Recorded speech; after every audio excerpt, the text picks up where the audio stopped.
Además, para poder transmitir allá directamente. Por eso, para no perder tiempo, y dado que no he podido hablar con nadie para ver hasta cuándo realmente son mis clases, quiero continuar las charlas y hoy voy a tratar de hablar todo lo que es pleura, enfermedades pleurales, y lo más prevalente es el derrame pleural.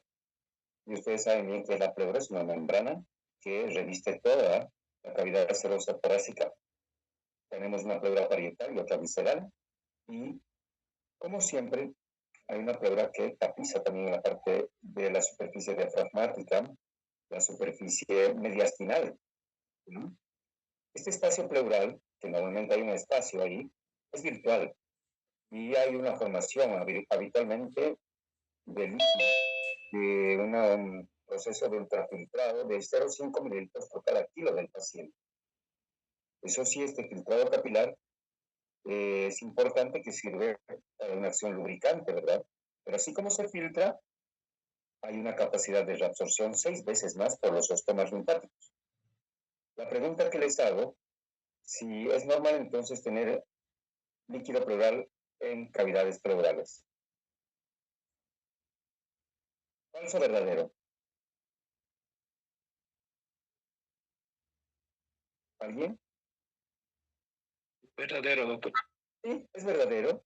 Normalmente existen 7 cc's hasta 15 en el espacio pleural, ¿no? por cada pulmón, con un recambio importantísimo, ya les decía, de filtrado y reabsorción. Entonces, el filtrado viene por través de los capilares pleurales que están situados habitualmente en la pleura visceral. ¿Sí? Este filtrado está permanentemente trasudando hacia el espacio. Estratégicamente situados en la base de ambos campos pulmonares están los ostomas linfáticos, estos pequeños orificios de desagüe, que por ahí se reabsorbe, como les decía, hasta 6 veces más la probabilidad de que pueda juntarse o no juntarse en todo caso. ¿Qué pasa, por ejemplo, en los derrames pleurales neoplásicos?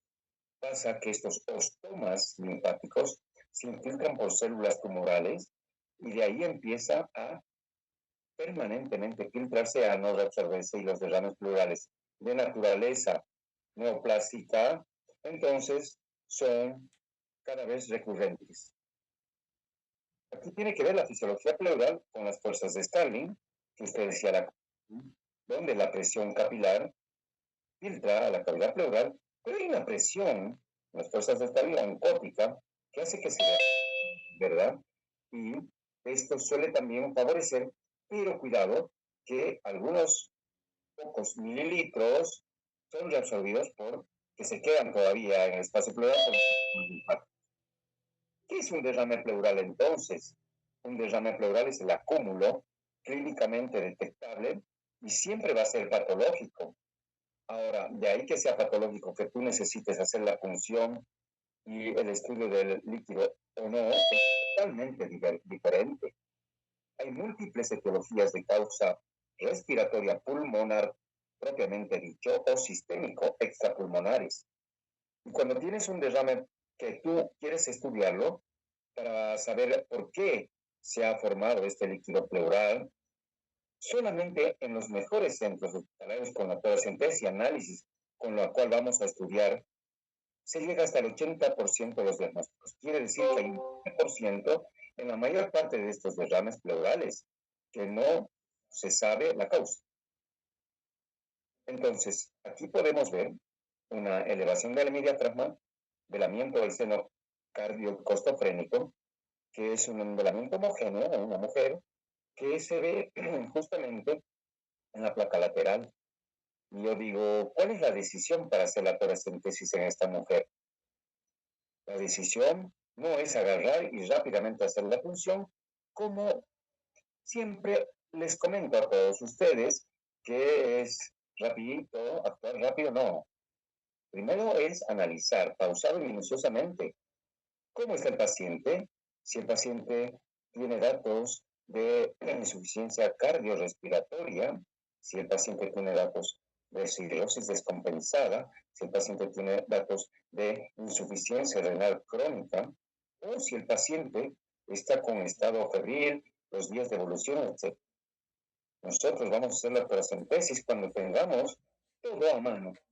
Es decir, es que hay muy pocas indicaciones, y esto lo digo como antes se hacía, y es bueno decirlo porque generaciones de médicos que se van formando van viniendo con nuevas o con actuales, digamos, recomendaciones que no se hace paracentesis así como así nomás, ¿no? Hay que tener los laboratorios a mano, a menos que podamos guardar en el refrigerador, no en el freezer, para poder procesarlo al día siguiente, el instrumental correcto, el monitoreo correcto, ¿ya? Y el laboratorio correcto. Entonces, tenemos placa, ¿ya? Esta plaquita de todas, donde está elevado el diafragma derecho. Uno diría, pero no hay el seno de la curvatura de Damoso. La curvatura de Damoso es una curvatura de concavidad superior que oblitera la parte más externa del seno costofrénico. Igualmente está elevado este diafragma. Y es difícil así, desde acá, decirte si tiene un derrame pulmonar, derrame pleural en la parte subpulmonar, así se llama, versus una parálisis o paresia del nervio frénico, elevación del diafragma. Así como se ve en este esquema. Existe en este lado derrame pleural. Yo diría, ¿qué dicen ustedes? ¿Que sí o que no en esa placa? Hay dos opciones. Derrame pleural versus elevación del diafragma por parálisis. ¿Con cuál se quedarían? ¿O de qué depende? ¿O qué harían para mejorar su diagnóstico? ¿Hola? ¿Están ahí? Vuelvo a mostrar. Tenemos esta paciente que tiene dificultad respiratoria de 2 semanas de evolución, ¿ya? Trepopnea, ¿ya? Y acude a nuestro servicio, le hacemos esta placa y vemos esta elevación, pero no hay curvatura de Damoso. Pregunta, ¿tiene derrame pleural esta paciente?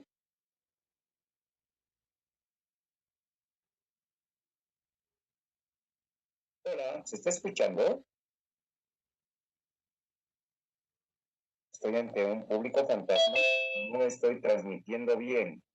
Ayúdenme a decirlo, por favor. Hola,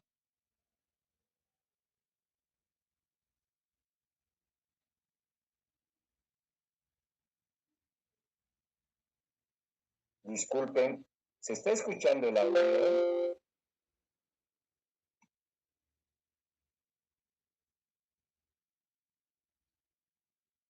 No tengo retorno de ninguno de ustedes. No los he silenciado, por si acaso. Por favor, ayúdenme a decir si esta está transmitiendo.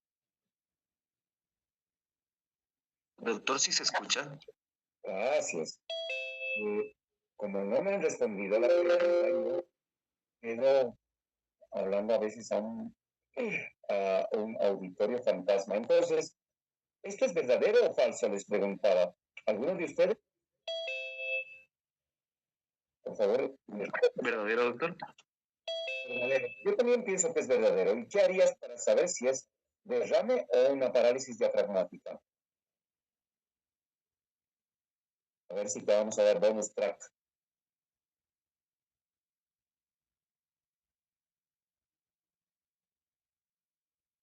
No, no sé, doctor. Alguien, aunque falle, no importa, de esto se trata. Por favor, no se oculten tras los micrófonos. No saber no es un pecado. Eso es, yo les digo a mis alumnos, es una tarea educativa de los últimos años, donde las profesoras y la pedagogía es mala, que se les ha dado. No sabes, ay, qué bruto. No, no, no, no, no. Uno no tiene la obligación de saberlo todo, por Dios santo. Tiene la obligación de tener esquemas de que puedas llegar a hacer, en este caso, un diagnóstico. Si no lo sabes, lo buscas. ¿Me entienden? El, eso es un error, un paradigma erróneo de la educación boliviana. Por lo tanto, aquí lo que tengo que hacer es una prueba confirmatoria antes de agarrar y hacer la toracentesis. ¿Qué estudiarían para confirmar que esta placa, ¿ya? Perdón, esta placa tiene derrame o es una parálisis? ¿Alguien sugiere algo? Yo sugiero la first line para hacer ahora el diagnóstico de ecografía. Es nuevo, es ecografía pulmonar. Es confirmar con eco, que es muy sensible y sobre todo te permite detectar líquidos hasta de 5 a 10 ml. Imagínense la cantidad, muy sensible. Por lo tanto, es verdadero. Pero no tengo ecografía, doctor. Hay una técnica que se llama decúbito lateral con rayo horizontal. A esta pacientita, ¿ya? Derrame pulmonar, subpulmonar, se le pone el decúbito lateral del lado del derrame, se le toma una placa y se ve el desplazamiento cefálico del líquido, ¿ya? Como se puede ver acá, si es más de 1 centímetro, confirma derrame pleural libre y tú, como médico, tienes la obligación de estudiar ese derrame. Voy a presentarles un caso clínico. Tiene 72 años, es más, esto es de la vida real, ¿eh? Antecedentes de asma interrogado. Vino por emergencia y me dice que hace 6 meses la doctora de emergencia está con asma y está recibiendo tratamiento controlador, fluticación nasal y se rescata con salbutamol. No fuma y el paciente vino con mayor disnea de lo habitual. Además, que escuchaba disminución del murmullo vesicular en base derecha y síndrome bronquial obstructivo. Entonces se revisan las placas de tórax. Esta es una placa, estoy hablando de hace un par de años. Y esta placa de octubre de 2023, una gran cosa, y esa disminución del murmullo vesicular en la base izquierda no se correlacionaba con obliteración del seno costofrénico izquierdo. Esta es una placa un año después, casi, pero en realidad un par de meses después, donde vemos una poca opacidad, pero no podríamos decir con este aumento de densidad de la base acá que hay derrame. Revisamos la placa de abril 2024 y sí, acá ya hay obliteración, inclusive podría decir que hay una curvatura de Damosón, una obliteración homogénea de la base pulmonar izquierda. ¿Y esto será compatible con derrame? Sí. ¿Y qué harías tú? Insisto, ¿qué harían ustedes?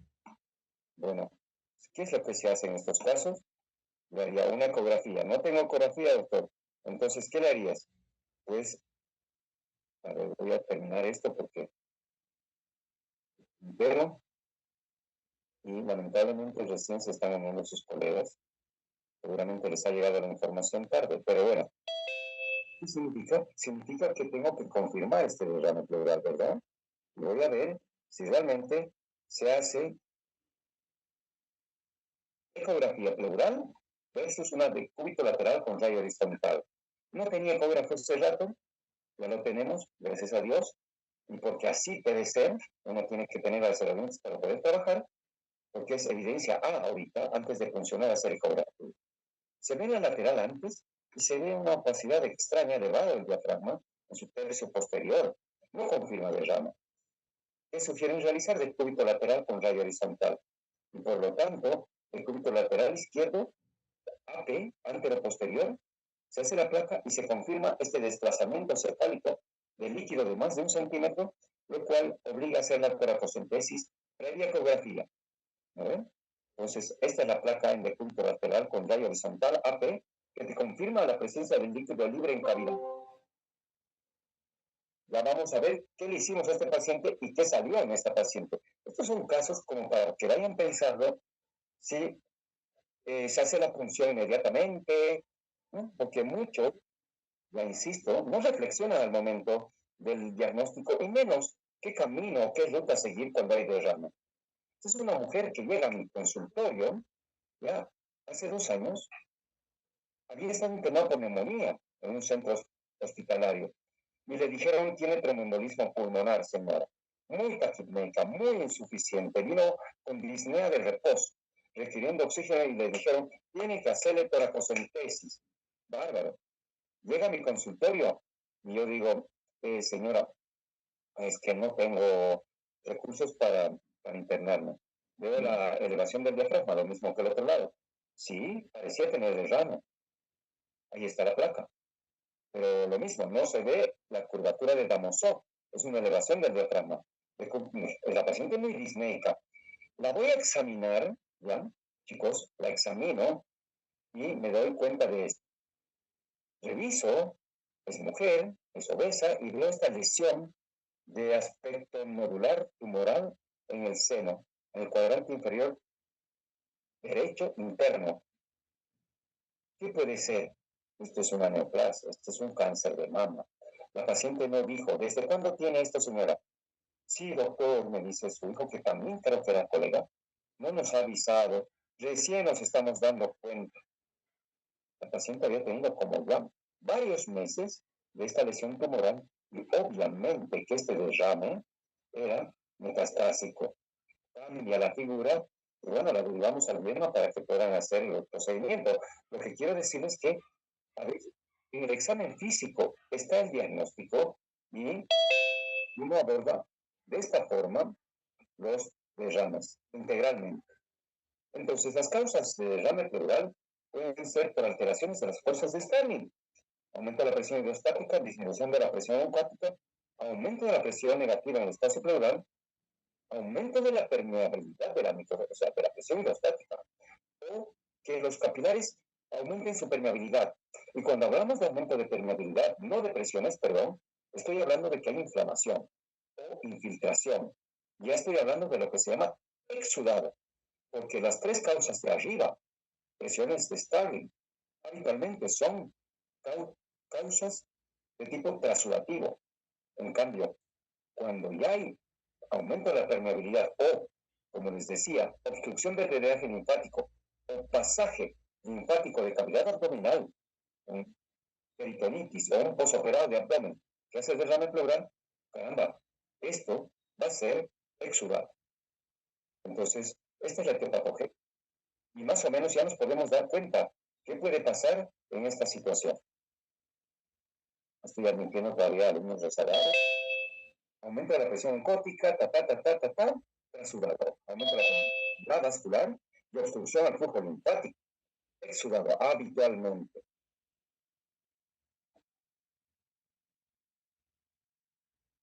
¿Qué cantidad se necesita de líquido pleural para velar el seno costofrénico en una placa de tórax posterior? 500 mililitros, 150 mililitros, 300 mililitros o 50. Háganse de caso el paciente inicial, donde hicimos la secuencia radiográfica y vimos que estaba velado el seno. ¿Qué cantidad de líquido se tiene que tener para velar ese ángulo costofrénico? A, B, C o D. Pregunta. No es examen, es pregunta. A ver, ¿qué opinan? ¿Alguien? 100 mililitros, doctor. Ya. En realidad no hay la opción 100. Acá tenemos 150, 300, 500 o 50. ¿Cuál escoges? ¿Por cuál? 150 sería, doctor, lo más cercano a 100. Yo diría que es 300. En la posterior anterior es 300. Y en la lateral, para apoyar el seno costopénico posterior, es 150.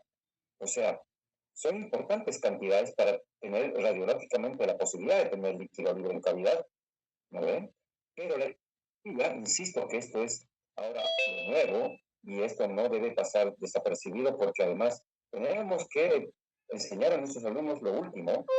Si no tengas, pero hay, ¿no? Hay muchas cosas en nuestro país heterogéneo, ustedes se están dando cuenta, pero hay que tener un ecógrafo y hay que marcar el derrame antes de hacer la síntesis. Esto es evidencia actualmente en medicina. Con eco, solo 10 ml y ya detectas líquido pleural.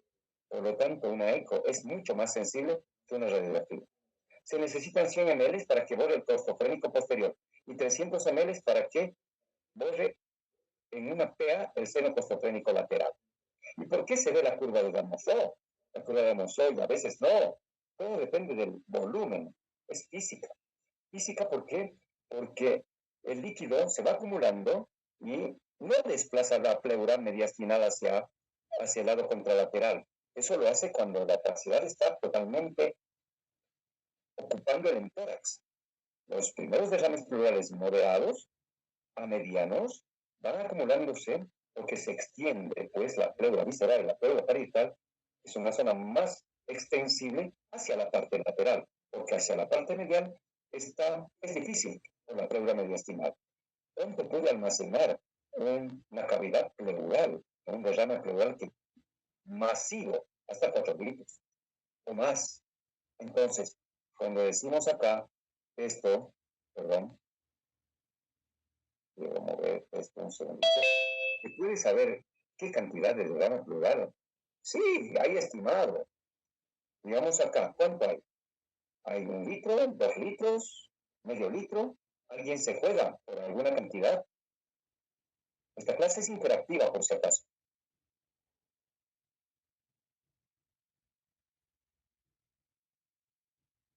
Solamente una persona está participando. Los demás están viendo Netflix y viendo paralelamente la charla. Doctor, yo diría 2 litros. Tú dirías 2 litros. Y si yo te digo, no, papacitos, ni, te voy a bajar el precio. Hay 1,5 litros. ¿Cómo más o menos podrías estimar? ¿Tienes alguna idea o es a grosso modo más o menos que lo estás haciendo? Y no está mal que lo digas a grosso modo, ¿eh? ¿Sabía, doctor, que se puede ver eso en la espirometría? ¿Tenía alguna idea de eso? No, claro, tú sabes que una persona más o menos de unos 70, unos 30, 35 años, va a tener unos 6 litros de capacidad vital, 3 litros de aire por cada hemitórax de aire. Y más o menos, cada cavidad pleural, te dije, puede albergar hasta 4 en un derrame pleural masivo porque extiende hacia afuera, desvía el mediastino al lado contralateral, etc. Entonces, si cada hemitórax tiene 3 litros, aquí está la mitad, ¿no ve? O más de la mitad, poquito más de la mitad, ¿no? Yo estoy de acuerdo contigo con que podría ser entre 1,5 litros y 2 litros, pero es un approx, es un aproximado, donde tienes 1 litro aquí, 2 litros acá, 3 litros acá, ¿me entiendes? Y como veíamos en esta placa, más o menos está entre 1,5 litros a 2 litros, ¿ok? Pero fíjense ustedes que el aplanamiento esto es importante, pero más o menos estimar aplanamiento del ángulo costofrénico 100 a 150 mililitros.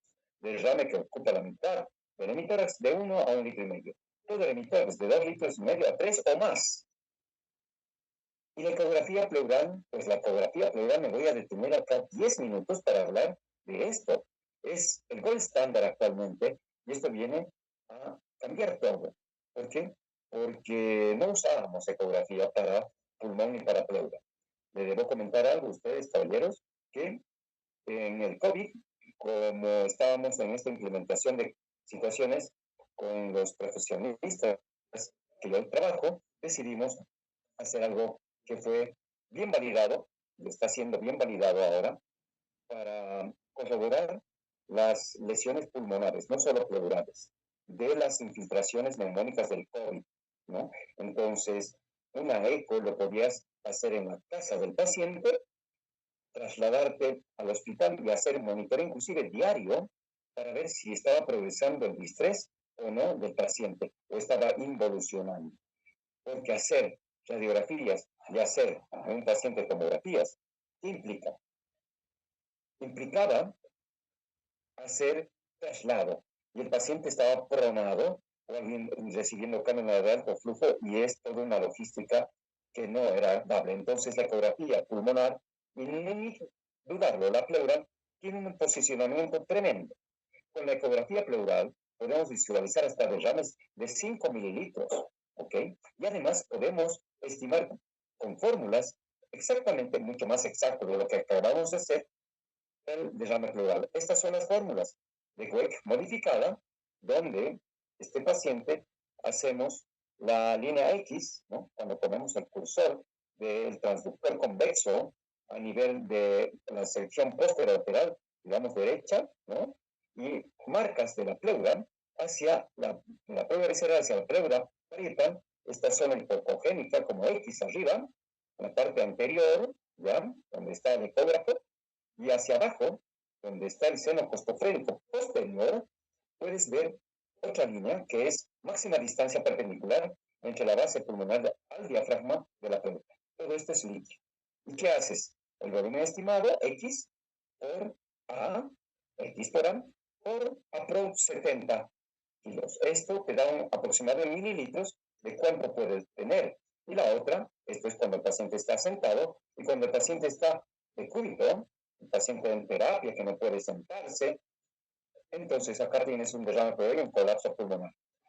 El volumen estimado desde la pared anterior hasta la pleura visceral del pulmón colapsado es X y lo multiplicas por 200, ¿ya?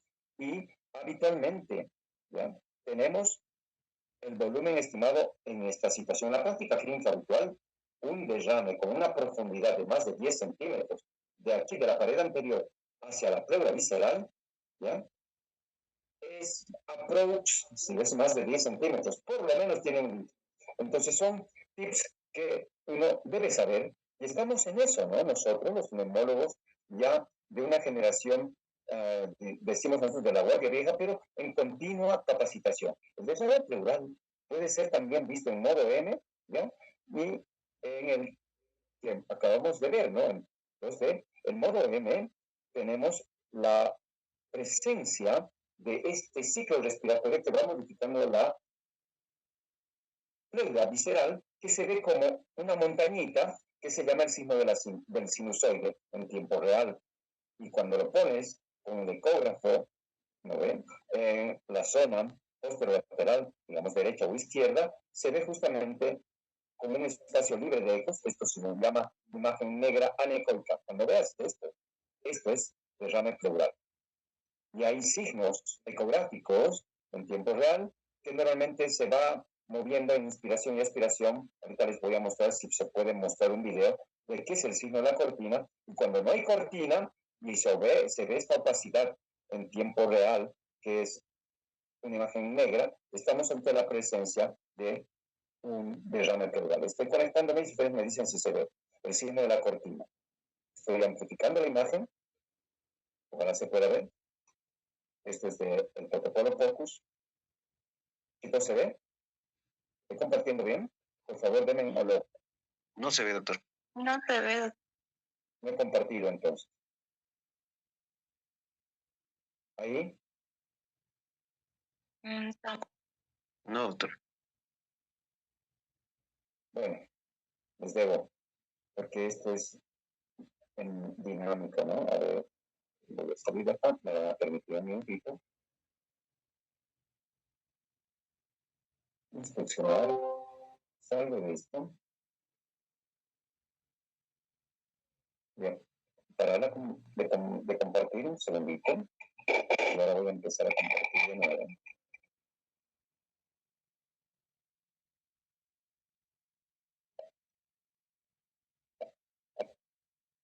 La ecografía pleural, por lo tanto, caballeros, es clave, es súper clave. Vamos a hacer share.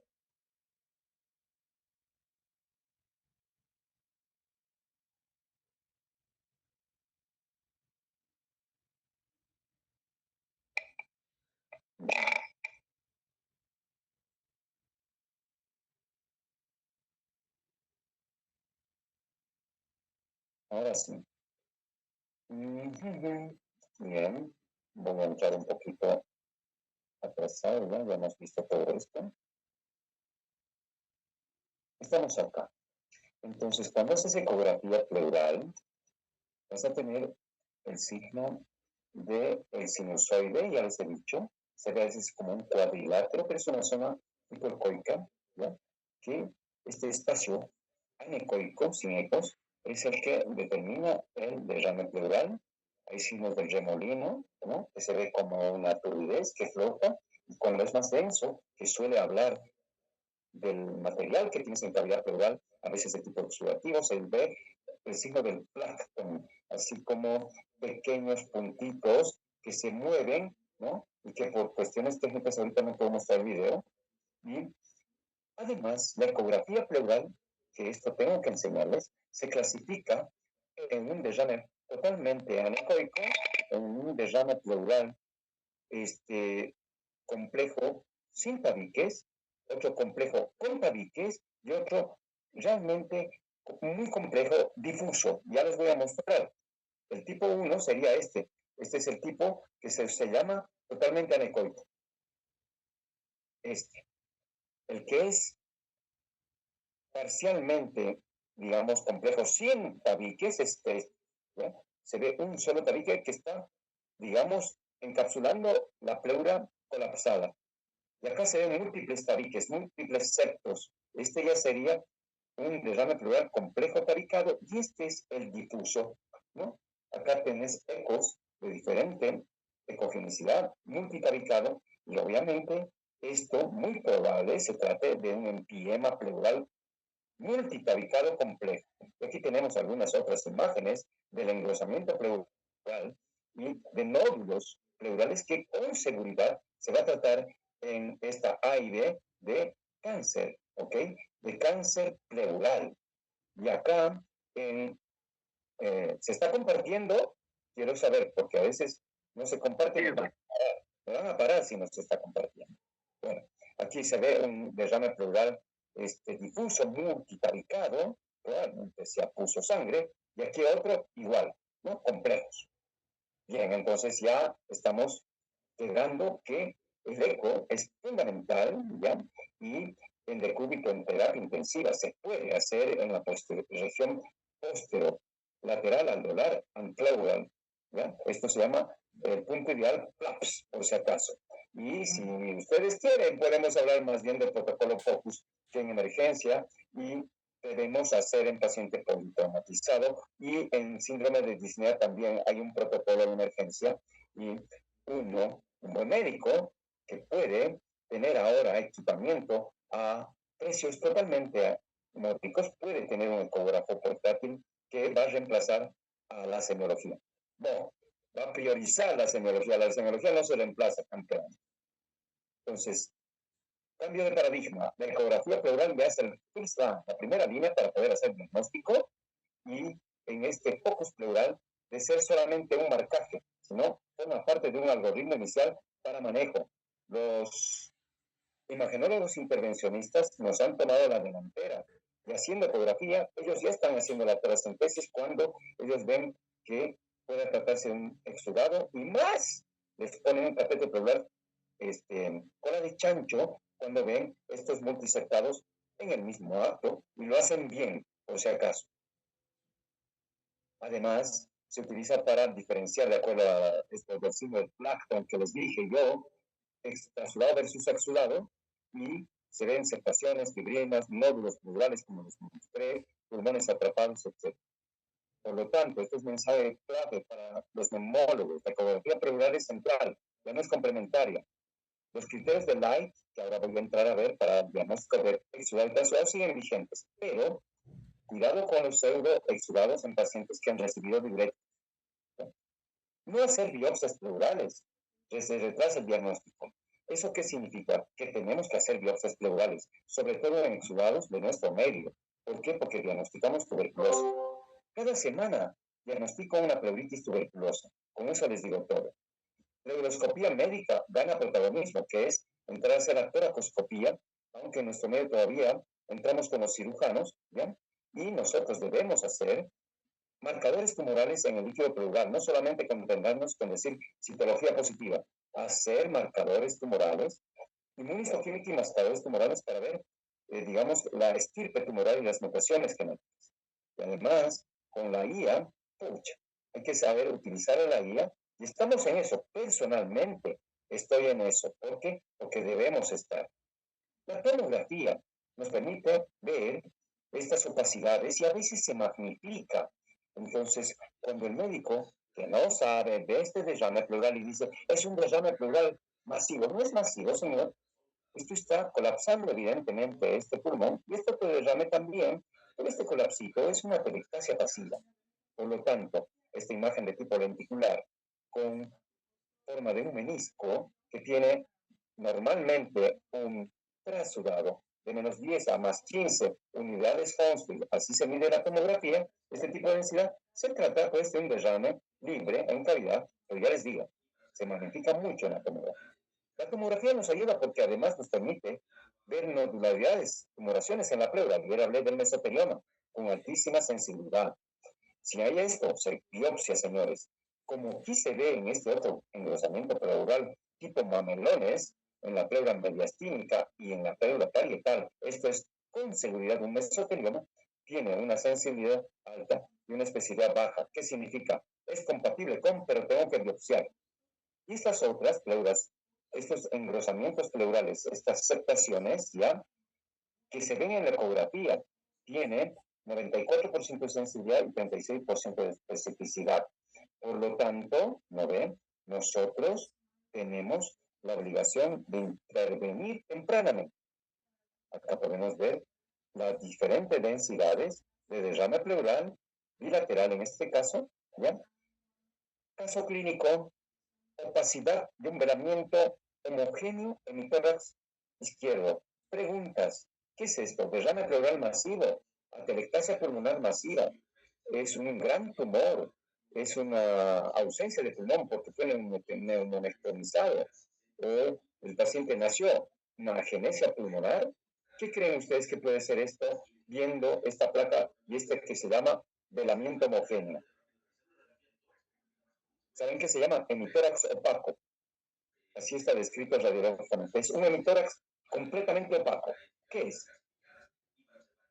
Escucho.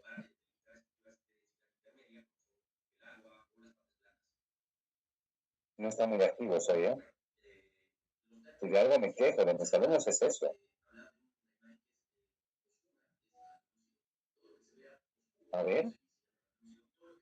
Es en derrame pleural masivo. ¿Se está compartiendo, caballeros? Sí, doctor. Bueno, entonces participen, pues. Parezco un tantito hablando solo. ¿Tú crees que es un derrame pleural masivo? Sí, doctor. Yo también, gracias por decirlo. ¿Listo?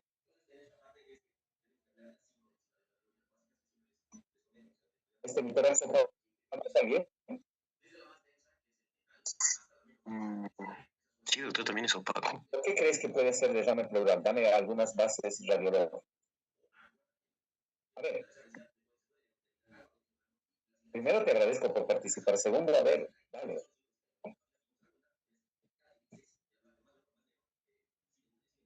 Yo diría, doctor, por la opacidad.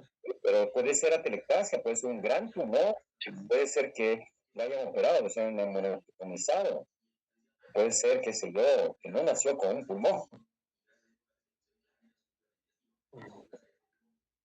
Porque produce tal vez desplazamiento, doctor, del mediastino. Estás completamente de acuerdo. El mediastino, se estudió la cardíaca y fíjate la tráquea y el bronquio fronto izquierdo están desviados hacia el lado contralateral. Pero si tienes más, digamos, acuciosidad, te fijas, a ver, voy a tratar de poner esto que es el puntero láser, y me saca una opacidad que va acá, que parece con calcio. Sigue todo esto, y es todo esto. ¿Sí? No podrías descartar que sea un gran tumor, ¿verdad? He tenido pacientes con grandes tumoraciones. Por lo tanto, yo estoy de acuerdo contigo que lo más frecuente es que tengan derrame pleural masivo, pero cuidado con este diagnóstico diferencial. Entonces, en los hemitórax opacos, ves bien lo que tú has dicho, el mediastino. Si está retraído hacia el lado afectado, es que puede ser atelectasia pulmonar completa, una atelectasia psicotrizal que se llama fibrotórax, fue neumonectomizado o nació sin un pulmón. Si es un desplazamiento, como se ve acá, contralateral, estoy hablando de un derrame pleural masivo, un gran bloque de condensación, a veces se ve, muy pocas veces sin broncograma aéreo, puede haberse un derrame paraneumónico con condensación masiva, pero un gran tumor también está. Y si está en situación normal, cuidado, vamos a hablar del mediastino fijo en derrames pleurales neoplásicos. Ahí está. Eso es importante mencionar estos criterios donde, perdón, todo derrame pleural se llama masivo, no tanto por el volumen, sino sobre todo porque produzca, pueden ser de 2,5 litros a 1,5 litros, mucha inestabilidad hemodinámica, puede estar hipotenso el paciente taquicárdico o muy insuficiente respiratorio. ¿De acuerdo? No tanto es el volumen. Claro, si tengo esto, y no es más, no está totalmente velado. Acá arriba, digamos, tengo pulmón, pero está retrayendo, está rechazando mi destino contralateral. Está aumentando los espacios intercostales. Es un velamiento homogéneo. No hay broncograma aéreo. Y el diafragma hacia abajo está desplazado hacia abajo, sobre todo como pesado. Bueno, eso nos va a orientar a que es un derrame pleural masivo. ¿Ok? Como se ve acá, está desplazando contralateralmente, si bien los espacios intercostales no parecen estar aumentados, pero esto, por el desplazamiento mediastinal, va compatible con derrame pleural. Expresor mediastino, opacidad, velamiento, espacios intercostales, no los veo, están estrechos, ensanchados, dice, pero yo lo veo tan, más bien no tan estrechos. Ausencia de broncograma y el diafragma se lo ve hacia abajo. ¿Y esto qué será? Esto es un filotórax izquierdo o una atelectasia cicatrizal. En casos anteriores a la biología molecular en la tuberculosis, los pacientes llegaban así, caballeros, tardíamente. Hoy día, mis alumnos han estado presentes como, no es que me desespero, actúo con prontitud ante un paciente de sospecha de tuberculosis, porque si bien no se va a morir ese gato, este paciente hay que diagnosticar tempranamente no para el paciente, para la comunidad. Es decir, si un paciente no se diagnostica, por cada mes que pasa tosiendo, va a transmitir a una o dos personas. Y si tú ves que este paciente con tuberculosis activa vive approach unos 2 años antes de morirse, ha contagiado a 24 personas. Por lo tanto, estás cortando el círculo epidemiológico de transmisión a la comunidad. Por lo tanto, yo me apuro. Yo soy diferente al resto que normalmente tiene desidia, inaptitud diagnóstica y terapéutica. ¿Cómo pues voy a hacer el diagnóstico si no tiene esputo, tiene tos seca? Pues les he enseñado y les estoy mostrando cómo se hace, cómo se actúa en los pacientes que tienen tos no productiva. Entonces, estos derrames o estas atelectasias cicatrizales con fibrotórax se veían antes, ahora ya no se ve con diagnóstico tardío de la tuberculosis. ¿Y esto qué es? Tienes una opacidad en un lactante menor, ¿ya? Que está velando el hemitórax izquierdo. Tiene un catéter venoso central, está con el tubo endotraqueal, está conectado al ventilador mecánico, el pibe, el chiquitín. ¿Qué podrá hacer? Atelectasia, derrame. ¿Qué se acuerdan ustedes? Por los criterios que hemos hablado, fíjense que se ve, esa que es una placa portátil, la columna totalmente desnuda se llama. Por lo tanto, probablemente esté retraída la mitad hacia el lado de la opacidad. El derrame pleural no parece. Entonces, había el antecedente de que estaba teniendo algo en la boca, se hace una broncoscopía y se encuentra, en realidad, se observa estenosis bronquial. No es cuerpo externo, se puede ver cuerpo externo, se ve una estenosis del broncopuente izquierdo. Este chavalito nació con agenesia pulmonar. Puede ser un cuerpo extraño, pero también es agenesia pulmonar. No hay desarrollo de pulmón. Entonces está dentro de las causas de opaco, ¿ok? Seguimos viendo. Este es un paciente mío. ¿Cuánto tiempo tiene? 2011. Mentira que tengo años en todo esto. Pero es opaco. Tú dices, derrame pleural masivo, está desviando el emitórax contralateral. Hay un ataque, viejo. Nada, viejo. Este es un gran tumor. Es un enorme tumor de un linfoma, ¿ya? Que estaba desplazando todo el intestino hacia el lado contralateral. Ahora bien, muchos médicos nos hablaban antes, doctor, tiene que venir ahí un derrame pleural. Pues voy a tomarme 5 minutos para mostrarles que no siempre hacer una toracocentesis y menos colocar un tubo de tórax a los de grandes volúmenes de ramas pleurales va a mejorar con evidencia médica la mecánica, la saturación o la estabilidad hemodinámica, ¿no? Entonces, hay, digamos, resultados de no mejoría en los volúmenes pulmonares, ¿ya? Y actualmente, inclusive, se dice que derrames pleurales, cuando tú les pones el drenaje y sacas más de 1,5 litros, ¿qué van a producir? Edema pulmonar por expansión súbita. Esta es una publicación antigua ya.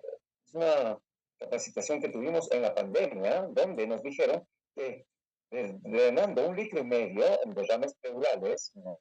Que supuestamente tenían inestabilidad hemodinámica y que estaban con saturación, pues cuando se hacía test de caminata posterior, pre y post, espirometría, ¿ya? Y algunos parámetros que vamos a ver, se ve que no mejoran. Acá se ve que antes y después la distancia de metros recorridos sí mejoraba después. Y después también mejoraba la caminata de los 6 minutos, sobre todo en la sensación de disnea subjetiva. ¿Ok? Bien. En la sensación, la escala de Borg, que no es la escala de Mercy, es una escala subjetiva del paciente. Maravilloso. Pero cuando tú ves la saturación antes de la toracentesis, ¿ya? Durante, ¿ya? La caminata, ¿ya? Baja más bien la saturación y después prácticamente se normaliza. La frecuencia cardíaca antes de la toracentesis aumenta, ¿ya? Y después baja en, en estos drenajes, en estos estudios, en estas investigaciones, ¿no? Y también aquí se hace lo que tú proponías, la espirometría. Pero bueno, ¿cuánto mejorará la capacidad vital antes y después de sacarle 1,5 litros a un derrame pleural? ¿Cuánto mejorará el volumen expirado en el primer segundo? La relación de cambio en capacidad vital y cambio en PEP sub 1 no era tan importante, eran 200 mililitros. Ayuda, ayuda, pero no como uno cree. Por lo tanto, este estudio ya fue publicado ya antiguamente, pero traído a colación, donde en este grupo de pacientes haciendo esto, ya removiendo entre más o menos 1,500, 1,600 mililitros en 25 pacientes, mejoraba el FEPS1 poco, 350. La capacidad vital, 280. No había una relación con el volumen drenado. Y el test de caminata sí aumentaban 63 metros más sin que insature, pero no había correlación con la saturación porque era igual, ¿no? Era igual en la pulsioximetría del pre y el post. Además, se ve en este lado que la relación flujo-volumen mejoraba un 20%, ¿ya? Y no había cambios en la mecánica de trabajo respiratorio, índice de ROX, es decir, saturación, frecuencia respiratoria y la fracción inspirada de oxígeno, gasto cardíaco, presión arterial, necesidad de vasopresores. El ratio, PAFIO 2 tampoco había sido que mejore tanto. Entonces, señores, es importante que te llamen de urgencia, hacer un drenaje, no necesariamente, ¿ok? Lo que he dicho al principio es lo correcto. Ver el momento y tener todo correctamente preparado antes de hacer la toracentesis. Y claro, acá le estoy drenando a esta señora casi 2,000 ml, ¿no? 2,000 ml, pero lo estoy haciendo no con tubo, lo estoy haciendo con toracentesis, ¿no? Para, evidentemente, a mayor volumen, si yo lo mando esto está discutible todavía, para hacer un bloque celular, pensando que se trata de un cáncer, ¿ya? Pues, caramba, está bien. ¿Qué pasa si le pongo un tubo? Puedo tener esta reexpansión súbita, o le saco muy rápidamente el líquido, y el paciente hace un edema pulmonar, ex vacuo se llama, por expansión súbita, hay aumento de la presión capilar, y hay edema pulmonar unilateral. Ese es el riesgo cuando tú pones tubo o drenas a lo loco. ¿Está bien? Bien. Tumores fantasmas. Esta opacidad que parece un tumor, cuando era junior, mi persona, cuando llegué de mi especialización y estaba haciendo mis primeras artes en el hospital donde ahora trabajo, mi doctor me muestra una placa y me muestra una placa muy parecida a esta, con una imagen de un cuerpo pseudotumoral. Y me dice, ¿qué harías? Le haría una tomografía, doctor, porque pienso que es un tumor. Y se me ríe. Que en paz descanse el auditorio donde ustedes van a las reuniones clínicas, se llama Ariel Quesada Keller, que es mi maestro, y él se ríe, ¿no? Y me dice, no, Antonio, este derrame es un derrame intersticial. Y se ve una forma, digamos, elíptica de la cisura, ¿no? Media, del lóbulo medio, que es perpendicular al radioceptis y donde suele acumularse líquido pleural intersticial, le das diuréticos y después del diurético mejora. ¿Okay? Esto se llama tumor fantasma, tumor evanescente o derrame pleural intersticial. Aquí vemos la cisura, no solamente es cisura menor, hay una cisura menor que va Desde esta zona, ahora se los muestro, costofrénico anterior, se va hasta la tercera vértebra dorsal. Esta es la cisura mayor, y esta es la cisura menor, lóbulo superior derecho, lóbulo medio, y todo esto es el lóbulo inferior derecho, digamos, ¿no? Entonces, yo tengo este caso clínico, nos muestro varios tumores quísticos, son quistes hidatídicos. Dale. Entonces tú ubicas esto parece ser un derrame intercisural. ¿Y esto dónde estará? Pues esto no puede ser. Nos pasa, sí, nos pasa frecuentemente. Y cuando tomas al lateral, acá está, en la cisura, en la prolongación de la cisura mayor, en la cisura del lóbulo medio, en la cisura menor, y hacia arriba, en la cisura que va hacia arriba, ¿no ve? Entonces, estos son derrames pleurales intercisurales que cuando haces un balance negativo, ¿no ve?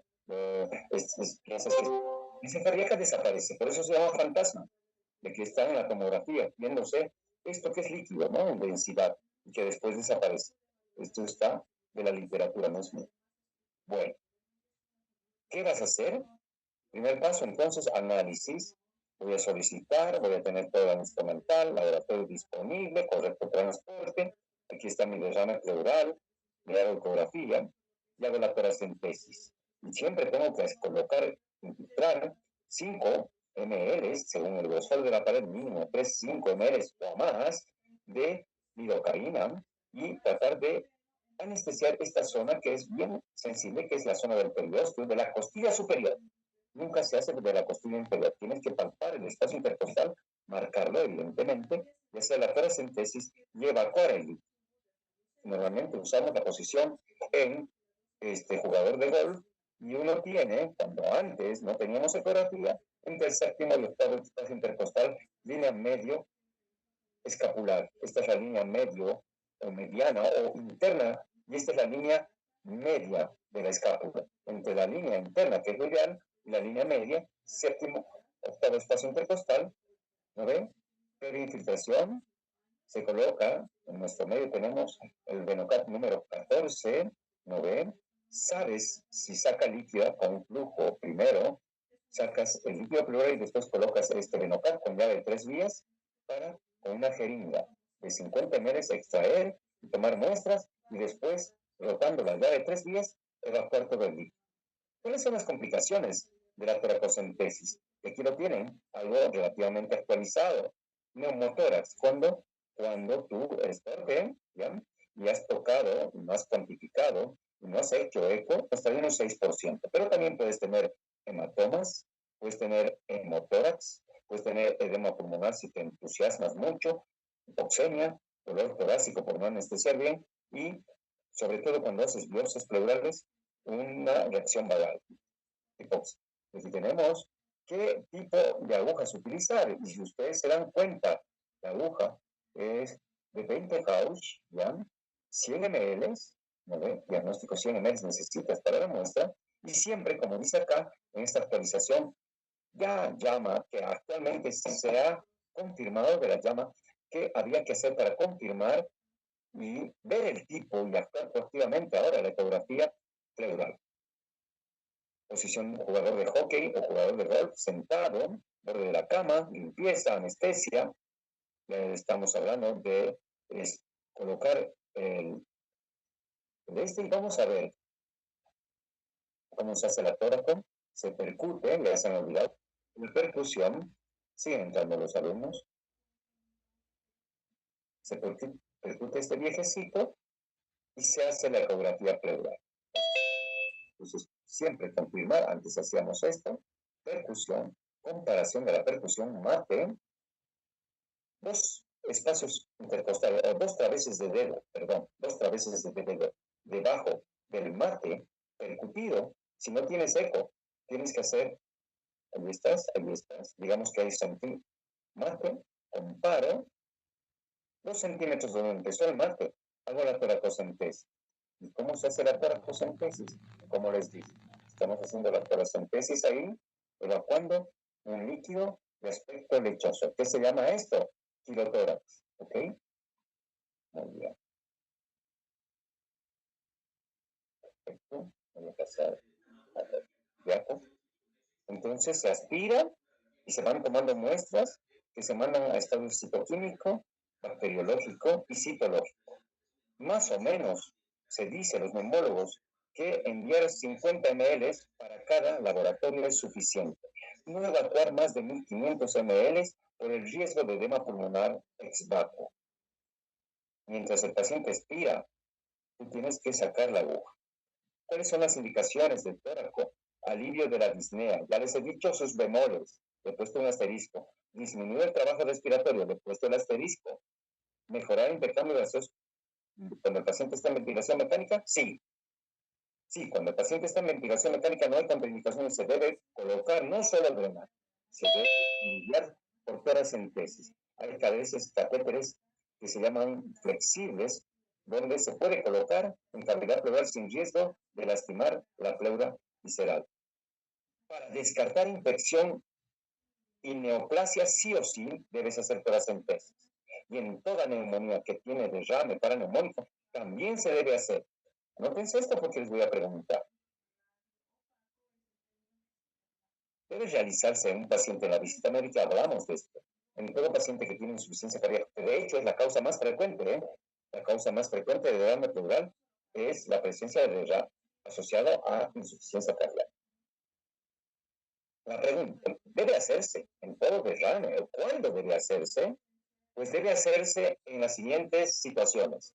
Cuando el paciente tiene muchos síntomas, mucho dolor hipopleúrico, cuando tiene fiebre, cuando no ha remocionado el derrame después de haberle hecho un balance negativo, después de tratar tu insuficiencia cardíaca, cuando sospechas que puede haber algo más allá, una masa, una neumonía, es un paciente con lupus adicional, cuando el derrame pleural es del lado izquierdo sobre todo, no es así, o cuando el derrame pleural es bilateral y no tiene cardiomegalia, por más de que el paciente diga que tiene insuficiencia cardíaca, ahí tienes que hacer la paracentesis. Y estamos haciendo paracentesis de un líquido francamente hemático, y cuando tienes un líquido francamente hemático, primero piensa en cáncer, segundo en cáncer, tercero en otras causas. ¿Qué es un pseudoexudado? Ya vamos a ver qué significa. Pseudoexudado es que estas son las indicaciones de un paciente, cardiópata. Ahorita vamos a ver qué significan los pseudoexudados. Es en los pacientes que con diuréticos, tu cardiólogo te dice, no mejora, doctor, ya estoy con 72 horas de diurético, balance negativo, y sigue con mi derrame pleural. Estos pacientes tienen, por los criterios de Light, pseudoexudados. En estos casos, hay que hacer algo diferente a los criterios de Light que lo voy a mencionar. ¿Por qué no se motiva? Se me han metido estas diapos antes, que es medir la albúmina.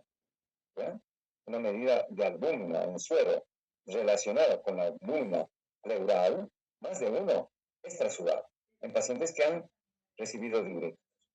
Además, la medición de un biomarcador de distensión de cavidades cardíacas como el propéptido arterial natriurético. Cuando esto está en líquido pleural más de 1500 picogramos por mililitro, se trata definitivamente de una insuficiencia cardíaca. Aquí hay la evidencia al respecto, donde podemos ver que muchos de los pseudoexudados clasificados como justamente mal clasificados, 22% fueron mal clasificados. ¿Y cómo se llegó al diagnóstico? Haciendo pro-BNP, haciendo BNP nomás, inclusive no pro-BNP, pero haciendo la relación albúmino sérica versus pleural, ¿ya? O una relación de proteínas séricas por las pleurales. Estos son los criterios de, como ven, trasudado, que confirman eso y descartan pseudoexudados. ¿Qué exámenes voy a solicitar hoy? Tienes todo esto, ¿no ven? Desde el citoquímico, ¿no? Que empieza pH, glucosa, LDH, proteínas totales, adenosín deamasa, que lo vamos a hablar después, que tiene que hacerse en nuestro medio porque es una banderita roja que nos orienta a pensar en tuberculosis, ¿ya? Si sale hemorrágico, hacerle un pleurocrito para descartar un neumotórax de un derrame pleural hemorrágico, que no es lo mismo, pH, idealmente en gasometría arterial, ya que colocamos normalmente para que no se coagule la muestra, colocamos heparina sódica y el sodio de la heparina altera el pH. Por lo tanto, si tú quieres saber en derrames pleurales que son sospechosos de complicación de una neumonía, ¿ya? Porque así se dice, tienes que mandarlo ese rato a hacer gasometría de ese líquido pleural sin meterle la heparina. Distinción de gran cultivo para gérmenes comunes. Actualmente se hace GeneXpert de líquido pleural, ¿ya? Y se hace biología molecular más que vaciloscopía. Igualmente se mandan algunos vaciloscopía.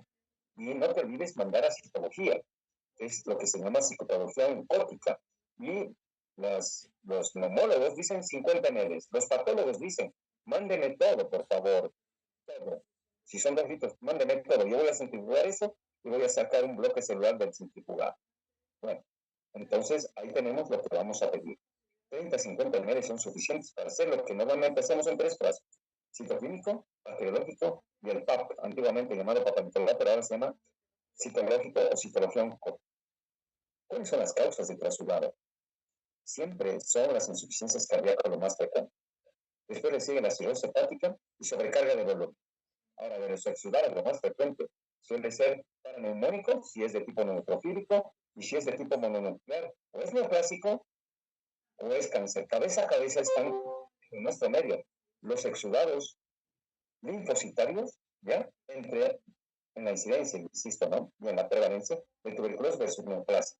Y no olvidarnos con lupus y enfermedades como artritis reumatoidea que pueden dar derrames pleurais. Lo demás están presentes como exudados, pero son poco frecuentes. Si podemos ver, la causa más frecuente entonces son insuficiencia cardíaca en el mundo, ¿no? Derrames paraneumónicos y los cánceres. Pero en nuestro medio no debemos despreciar la tuberculosis. Lo primero que tengo que pensar y saber esta escalera. ¿Es trasudado o exudado? Hacer citoquímico y hacer bacteriológico y citológico, en ese orden. Entonces, ¿es trasudado o exudado? Los criterios antiguos de Ribalta, chao, no van. Sin embargo, yo veo en instituciones actualmente siguen utilizando estos criterios anacrónicamente, están retrasados como 50 años. Lo que se utilizan son los criterios de Light, siguen vigentes. ¿Dónde? Con ninguno de estos es trasudado. Fuerzas de Stalin.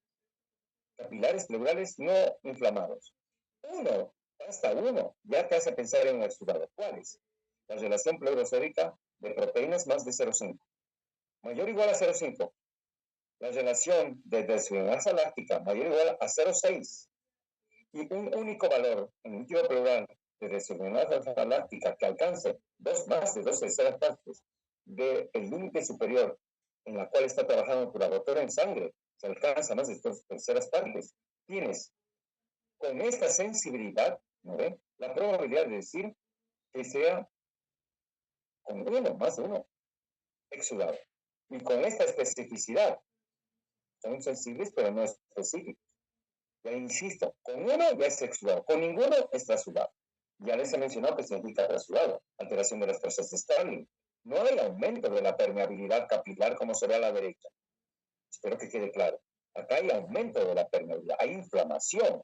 Los capilares están permeables y por lo tanto exudan proteínas, exudan deshidrogenasa láctica, que es una enzima inespecífica, pero que este doctor ha estudiado y esto sigue vigente ahorita. Entonces, en los trasudados tienes disminución de las proteínas, en el otro tienes aumento. En los trasudados LDH indetectable, en el otro tienes aumento del LDH. Y haces los criterios del AG, pues más claro el agua está. Ya les he mencionado cuáles son los criterios más frecuentes del trasudado, insuficiencia cardíaca y también de exudado, sobre todo de tipo de recuento celular mononuclear. ¿Es cáncer o es tuberculosis en nuestro medio? Estos son los diferentes psicológicos que te van mostrando a predominio de mononucleares, eosinófilos. Si ves mucho eosinófilo, que vamos a ver un caso ahorita, ya voy a terminar. O es aire, o es sangre, o es medicamentos, neoplasia, parásitos y hongos. Cuidado, ¿eh? Si no hay muchas células mesoteliales, puede estar infiltrado por granulomas de tuberculosis. Si tienes muchos eritrocitos, puede ser que sea un hemotórax, que vamos a hablar mañana, o puede ser un derrame pleural hemorrágico. Ya les he dicho que cuando vean derrame pleural sanguinolento, primera opción, si no está mal, ¿no? Es neoplasia. Segunda es neoplasia. Tercero puede ser tromboembolismo pulmonar, TEP, etc. Si las células dan positividad, está bien. Han dicho que hay células neoplásicas, que normalmente es más rentable que la biopsia, porque hay una contradicción. La biopsia pleural diagnostica más tuberculosis que cáncer. Cuando uno habla de biopsia, normalmente dice es para descartar cáncer. En pleura es diferente. ¿Por qué? Porque la pleura se afecta en cáncer en forma de tablero de ajedrez. Una parte sí, una parte no. Si tú biopsias la pleura parietal, que es la que se biopsia, vas a tener el 50% de chances. Sin embargo, si tú haces citología oncótica de un bloque celular centrifugado, si le pides a tu patólogo, aumenta la sensibilidad. Y con cada función aumenta un 10% más. Acá hay algunos biomarcadores, el colesterol, ¿no ven? Los triglicéridos que confirman, sobre todo, la presencia de un kilotórax, un derrame pleural urémico, la creatinina pleural sobre la sérica está más de 1, la adenosina que es una enzima que vamos a hablar en derrame pleural tuberculoso, normalmente por encima de 45 tiene una banderita roja de pensar por su sensibilidad incrementada, de que tienes la obligación de descartar tuberculosis. Aquí tenemos derrame pleural tuberculoso, interferón gamma que no hacemos, la disociación pleural que no hacemos, sí hacemos adenosina dominasa. Y hay algunos marcadores para derrames pleurales de artritis reumatoidea, de lupus y de lo que hablamos ayer, del derrame pleural que empieza a veces y termina haciéndose mesotelioma, el ácido hialurónico. Hemos hablado de los predominios de células, y aquí vemos células de tipo neoplásica, con núcleos, digamos, abigarrados. Esto te dice células neoplásicas presentes. Acá te dice eosinófilos abundantes en el líquido pleural. Entonces tú ya empiezas a pensar en cierto tipo de diagnóstico. Y el aspecto, doctor, te dice, sí, bueno, hasta por ahí nomás. Si es transparente o si tiene bien claro, tienes que hacer citoclínico, pero puede ser rasurado. Igual tienes que hacer los criterios del lado. Si sale lechoso, turbio, tienes que centrifugar. Si aclara después de que tu laboratorista te lo centrifuga, es un dilema.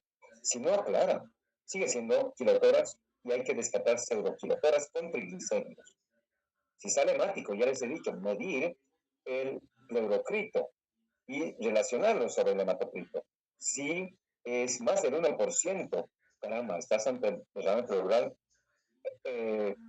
hemorrágico versus más del 20% es hemotórax, es vaso sanguíneo que está o sangró o picaste y aquí exudó sangre generalmente neoplásica. Si sale olor pútrido y es lechoso y no aclara con la centrifuga, es piotórax, es empiema. El aspecto sanguinolento, hemotórax, neoplasia, asbestosis, ya les he dicho, puede ser el inicio de un mesotelioma, sarcoma de Kaposi, rara vez, lechoso, pilotórax. También puede ser empiema. Verdoso, artritis reumatoidea, increíble. Piliotórax, ¿hay? Claro que hay. Pus grosera, empiema. Partículas de alimento, obviamente, que va a ser ruptura esofágica. Y si a eso le sumas una elevación de amilasa exagerada, esto es ruptura esofágica. A veces salen de color negruzco. Rhizopus, el hongo negro, que da muy poco, ¿ya? Y aspergillus. Y pasta de anchoas. Antes teníamos abscesos amedianos. Pútrido, anaerobios, más o menos así. Y hay casos de urinotórax, claro que sí. Aquí está cómo debes actuar y voy a seguir para terminar esto, mostrándole el primer caso, que se acuerdan ustedes, le hice un decúbito lateral, le hice la toracentesis. Este pacientito tenía 12.000 blancos, ¿ya? En la fórmula conservada, ¿ya? Y una proteína C reactiva elevada, 72. Este paciente tenía algún proceso inflamatorio y o infeccioso. Le hacemos la eco, ¿ya? Y la eco dice, en el lado izquierdo tiene aproximadamente 180 cc y el líquido es homogéneo. Y yo veo la ecografía y sí se veía una zona hipocoica y no se veían septaciones. Este paciente anteriormente ya se hizo una espirometría y este paciente evidentemente era asmático. Tenía una relación de tipeno, a ver si lo muestro acá, de 52, baja, y un Ferso 1,50 con 19% de respuesta. Era un asma moderado con buena respuesta al test broncodilatador. Se hace la toracentesis y fíjense, tiene parámetros de un posible exudado porque la deshidrogenasa láctica está elevada y las proteínas elevadas. Cuando se hace la relación, salía con un criterio ya suficiente, sobre todo la LDH que alcanzaba 2/3 partes, el parámetro de exudado. El recuento de células era 1400. Habían eritrocitos, probablemente trauma.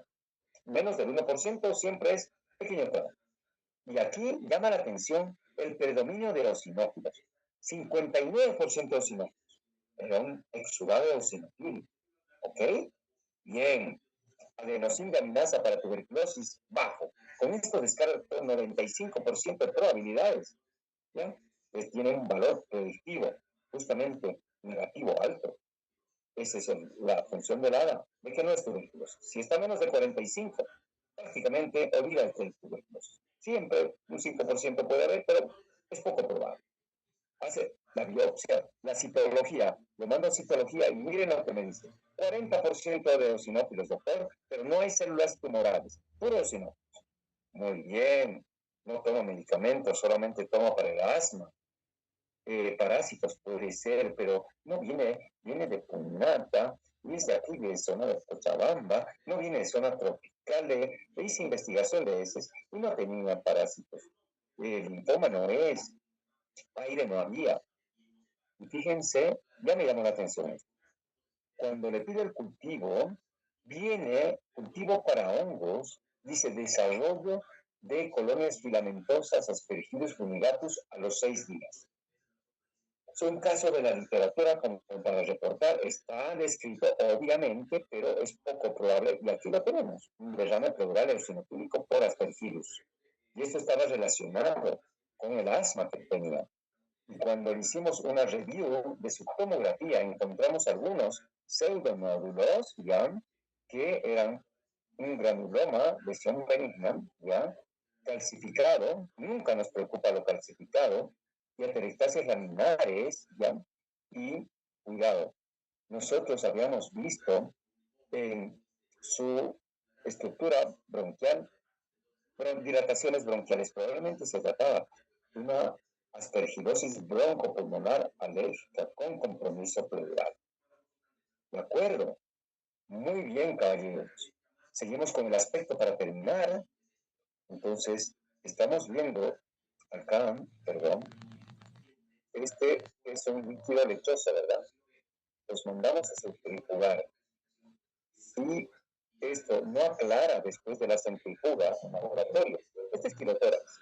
Y si tiene triglicéridos más de 110 microgramos, ¿no? Ahí le dije a la enfermera, manda al laboratorio. Escuche bien, mire este.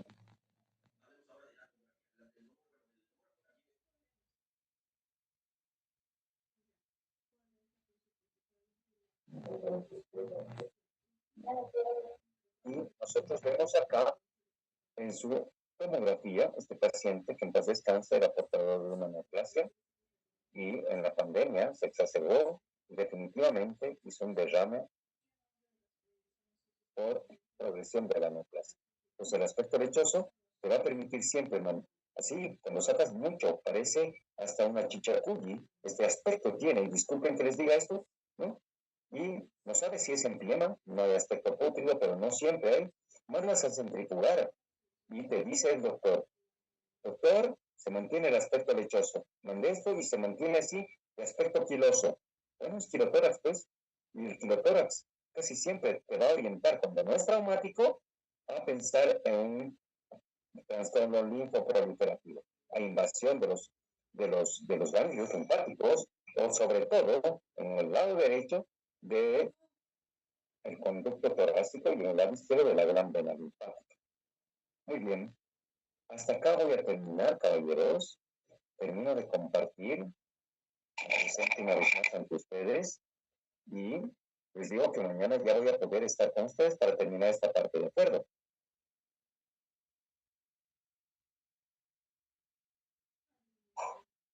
Sí. Muy bien.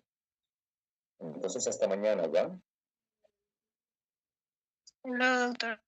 Buenas noches.